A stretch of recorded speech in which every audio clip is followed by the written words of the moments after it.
Okay, in this lecture tutorial, we are going to talk about what we call data types. So data types explain how Microsoft Excel stores a data in a given cell. The way a data is stored in a cell will determine the calculations or the analysis that can be performed on it. Basically, we have 4 data types in Microsoft Excel. We have a text or a character data type. A text or character data types are mostly used for headings. For instance, days of the week, sales, order number, purchase order number, sales amount. Those are text or string data types. Whenever you want to use a string or a text data type in a function or a formula, you put it in a double quotes. Okay, now we have what we call a number data types. So numbers.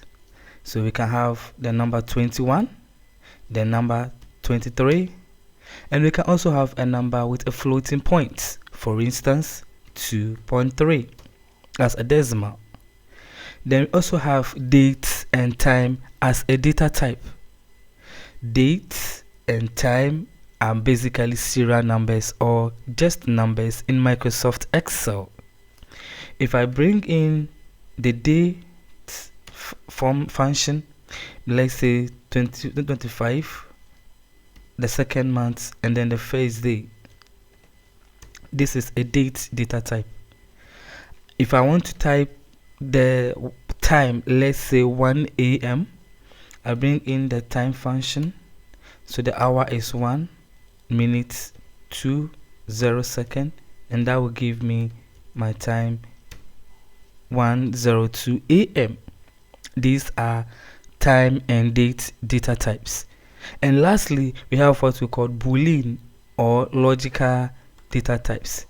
For Boolean and logical data types, basically we are looking at true or false. A Boolean data type is true or false.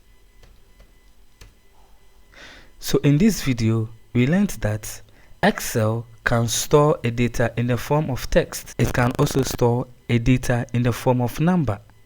It stores a data in the form of date and time, and also Excel can store a data in the form of Boolean data types, which is either true or false. See you in the next video.